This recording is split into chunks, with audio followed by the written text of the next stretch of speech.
যতে কপঢ়িয়া জানিয়া শুনিয়া স্থিৰ নোহে মতি মোৰ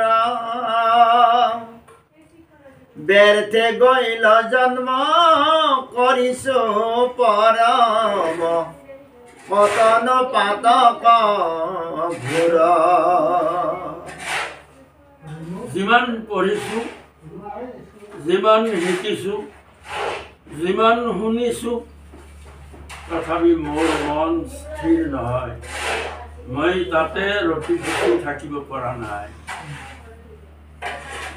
সেই জন্ম মই ব্যৰ্থে খেদালো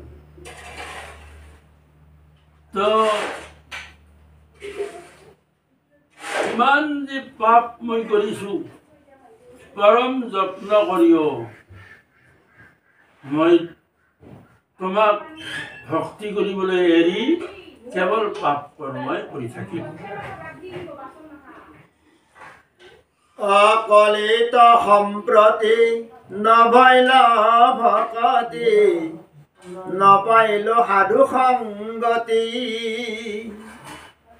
মই দুৰ্বিনয় জানি কৃপা মই আপুনি কৰিও গতি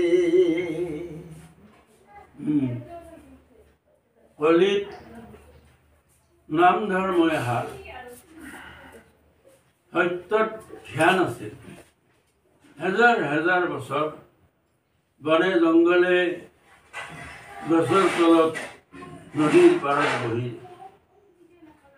একো নাখাই নবৈ ধ্যান কৰে ধ্যান কৰি কৰি তোমাক পাইছে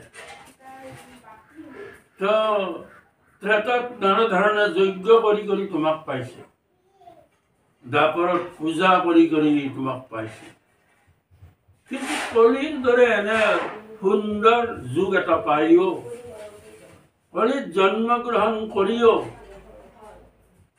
তথাপি ভক্তি তোমাৰ ওচৰত নহল তো ভক্তি মোৰ ক্ষেত্ৰত নিহিজিল সাধুৰ সংগ মই নাপালো মই দুৰ্বিনয় অৰ্থাৎ মই মহামন্দ মতি মই মহামতি মহা দুৰ্বিনয় মতি তো এই কথা তথাপি জানি হে প্ৰভু তুমি মোৰ যেনেহেন গতি দিব লাগে প্ৰভু তুমি তেনে কৰিবা আমাৰ মাধৱদেৱে তীৰ্থগাকে আছে নহয় তেওঁ প্ৰাৰ্থনাবিলাকত তুমি যেনে ইচ্ছা প্ৰভু তুমি তেনেকৈ মোক কৃপা কৰিবা আচ্ছা তাৰপিছত তোমাৰ ভিতৰ ভিতৰ ভিতৰ তানে ভৃত ভৈল আমি মুখ জগন্নাথ নকৰায় অনাথ নেৰিবা বান্ধৱ স্বামী তোমাৰ যিবোৰ ভিত্ত সেইবোৰ ভিত্তৰ কৈও আৰু যিবোৰ নিকৃষ্ট ভিত্ত আছে সেইসকল ভিত্তৰো আমি ওচৰত কৃতকৃত্য আমি তেওঁলোকৰ দৰেও হ'ব নোৱাৰিম হে জগন্নাথ জগন্নাথ শব্দৰ অৰ্থ হ'ল যিজনে জগতক পালন কৰে জগতৰ নাথ যিজন অৰ্থাৎ জগত পালন কৰ্তা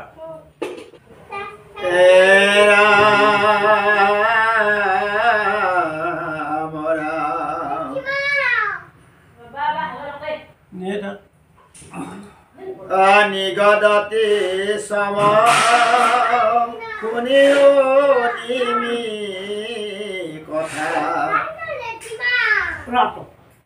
হৰি বিমুখৰ কহ যে নয় অৱস্থা এ ৰাম কৃষ্ণ কন ভজি মজি মৰে দুষ্ট চিত্ত হানছে মহাযাতনায় আপুনি বিপৰীত যিবোৰ হৰি বিমুখী তেওঁলোকে যাতনা ভুগি মৰে কিন্তু কৃষ্ণৰ যদি একান্ত মনে ভজনা কৰিলেহেঁতেন তেওঁলোকৰে দিওঁ তেওঁলোকে নাপালেহেঁতেন কৃষ্ণ বিমুখ মানে জানিবা আশয় বাৰে লোভ জগতক দেখে ধনময় এ ৰাম ধৰ্মে ধনৰ ফল ইহাক নজানে ৰাত্ৰি দিনে হানছে বিত্ত যত পাৰে মানে কৃষ্ণ বিমুখীবিলাক তো ধনৰ পাছে পাছে ফুৰে তো যিমানে ধন পায় তাৰ সিমানে ধনৰ প্ৰতি লোভ বাঢ়ে কিন্তু ধৰ্মই যি ধনৰ মূল এইটো কিন্তু তেওঁলোকে নাজানে যাৰ সময়ত আমি একলৈ নাযাওঁ কেৱল কি ধন নিম নিম ধন উটা ধন পাপ ধন আৰু পুণ্য ধন গতিকে কেৱল ৰাতি দিনে সেই ধনৰ পাছে পাছে ঘূৰো ফুৰো ধৰ্মৰ ধনৰ ফল আমি কিন্তু নুবুজো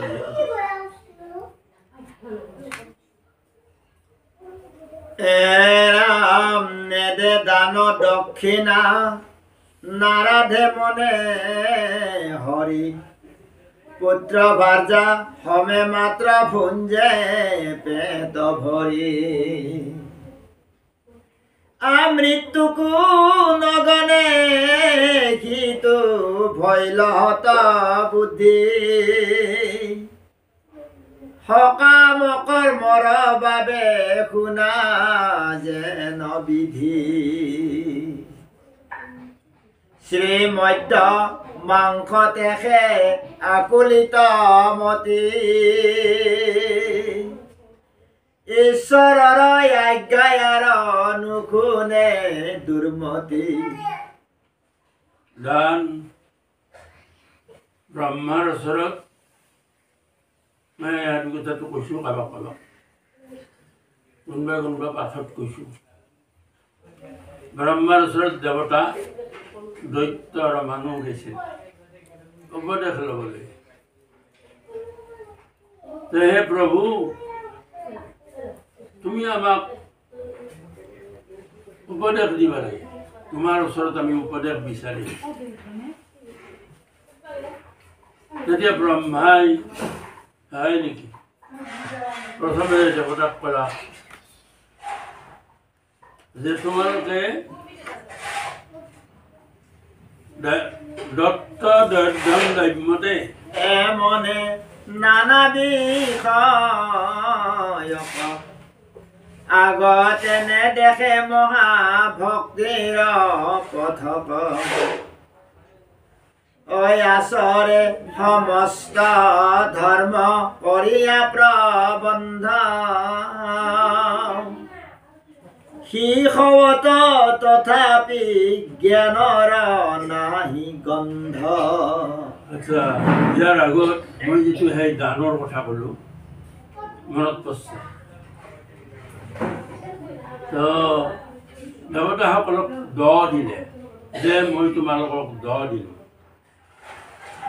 ঘূৰি ব্ৰহ্মাই সুধিছে তোমালোকে বুজি পালা কিবা বোলে প্ৰভু পাইছোঁ কি পালা যে তোমালোক আমি মহা লোভী আমি ইন্দ্ৰিয়ক দমন কৰিব নোৱাৰোঁ গতিকে আমি আপনি আমাক ইন্দ্ৰিয় সংযত কৰিব দিছে, ইন্দ্ৰিয় দমন কৰিব দিছে, অৰ্থাৎ এটুকৈ দাম্যতে। তাৰপিছত দৈত্যবিলাকক ক'লে, হে দৈত্যসকল, তোমালোকক দিলোঁ, পালা বুজি কিবা? বোলে প্ৰভু পালোঁ। কি পালা? বোলে আমি মহাক্ৰোধী, আমি মহাহিংসুক, কাটি মাৰি খাওঁৰে আমি জাতি। গতিকে আমাক দয়া কৰিব কৈছে, জীৱৰ প্ৰতি দয়া কৰিব। তো তাৰপিছত মানুহক ক'লে, তোমালোকক দিলোঁ, বুজি পালা কিবা? বোলে পালোঁ। কি পালা? বোলে আমি দান, আপনি দান দিবা কৈছে আমাক। তো যি পায় চব চুঙাত ভৰই, মনাত ভৰই, বেলেগক দিবা নোখোজে। এইটো মানুহৰ চৰিত্ৰ। গতিকে সদায় সৎকৰ্মত দান কৰিব লাগে। তো ঈশ্বৰৰ বস্তু, ঈশ্বৰৰ ধন, তোমাৰ ধন নহয়। তুমি কৰ্ম কৰি আৰ্জিছা কাৰণেহে তোমাৰ ধন বুলি লোকে কয়, আৰু আমিও কওঁ। কিন্তু সেই ধন অকল তোমাক খাবৰ কাৰণে দিয়া নাই, তুমি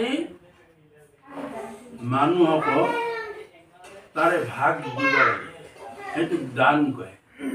এই ইয়াতে সেইটো কৈছিল। তো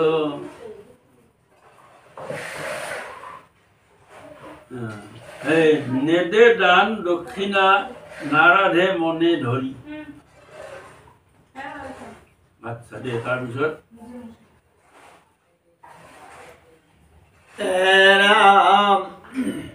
জগতৰ মাজে আছে যত প্ৰাণী গণ, আপোন ইচ্ছাই মাংস কৰয় ভোজন। কৰে সদা নাৰী সংগ আৰু মদ্যপান, ই খবৰ নাহি জানা শাস্ত্ৰৰ বিধান। আচ্ছা, ইয়াৰ আগৰ ফাঁকিটোৰ অৰ্থটো কৰা নাই। দিনে ৰাতি যিসকল অধাৰ্মিক, যিসকল পাপী,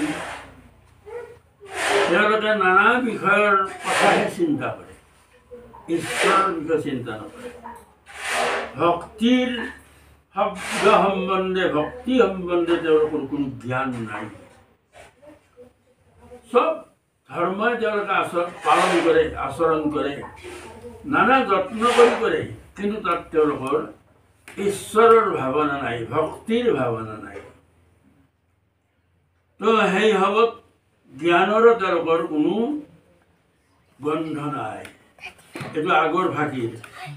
এইবাৰ যিটো পঢ়িলে, যত প্ৰাণী আমাক কৈছে, আমি কেৱল লোভী, মাংস খাবৰ কাৰণেহে আমি তো দিনে ৰাতি আপোন ইচ্ছাই, মানে নিজৰ ইচ্ছামতে আমি কেৱল মাংসৰ যোগাৰ কৰোঁ, নিজৰ মতে আমি কেৱল ভোজনত ব্যস্ত। আমি যিটো অৰ্জন কৰোঁ, যিখিনি ধন ধান পাওঁ, কেৱল খোৱাৰ বাবে আমি পাগল হৈ উঠোঁ। তো নাৰীৰ সংগ সদায় কামনা কৰোঁ, মদ পান সদায় কৰোঁ, ঈশ্বৰৰ কিন্তু তাতে, শাস্ত্ৰৰ তাতে কোনো লেখ গন্ধ নাই। সেই সম্বন্ধে একো জ্ঞান, সেই সম্বন্ধে একো ধ্যান, সেই সম্বন্ধে একো ধাৰণা তেওঁলোকে মনত নানে, নানি কেৱল সেইতে মত্ত হৈ থাকে। যদি বোলা ইমত দেখিয়া কোন ঠাই, তাহাৰ বৃত্তান্ত কহো শুনা নিমিৰাই। আশিত সবজন আছে মায়া তয়াবৃত প্ৰবৃত্তি শাস্ত্ৰক পৰি সদা ব্যগ্ৰ চিত্ত। এতে যিসকলৰ এনেধৰণৰ ভাৱনাতে মত্ত হৈ থাকে, তাতে আগতে যি আমি কৈ আহিলোঁ, নানা বিষয়ৰ প্ৰতি আসক্ত, ঈশ্বৰৰ প্ৰতি আসক্তি নাই, এই যি কথা, সেই কথাটোকে আকৌ এতিয়া কৈছে যে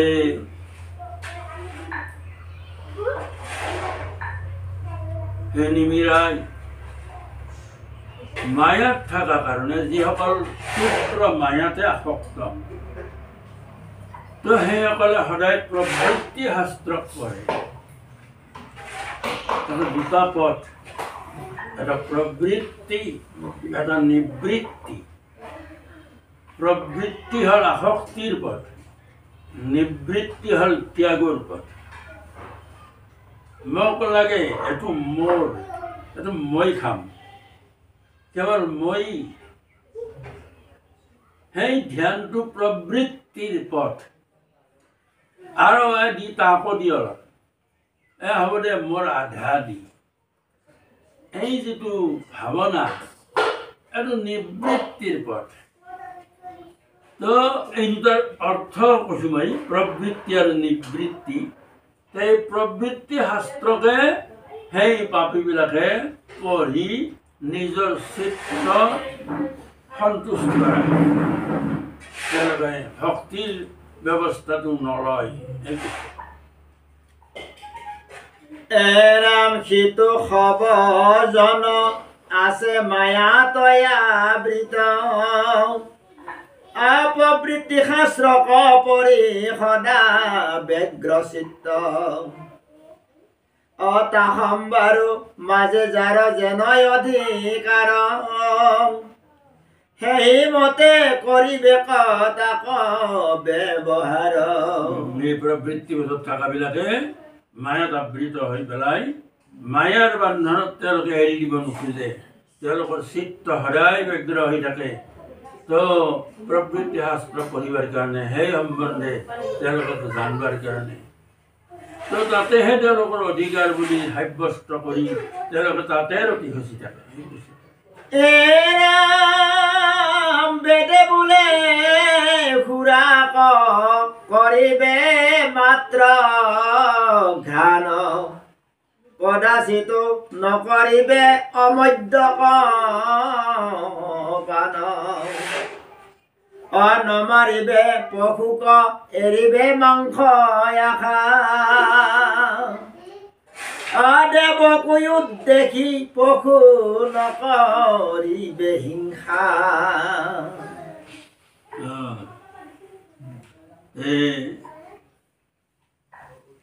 বেদে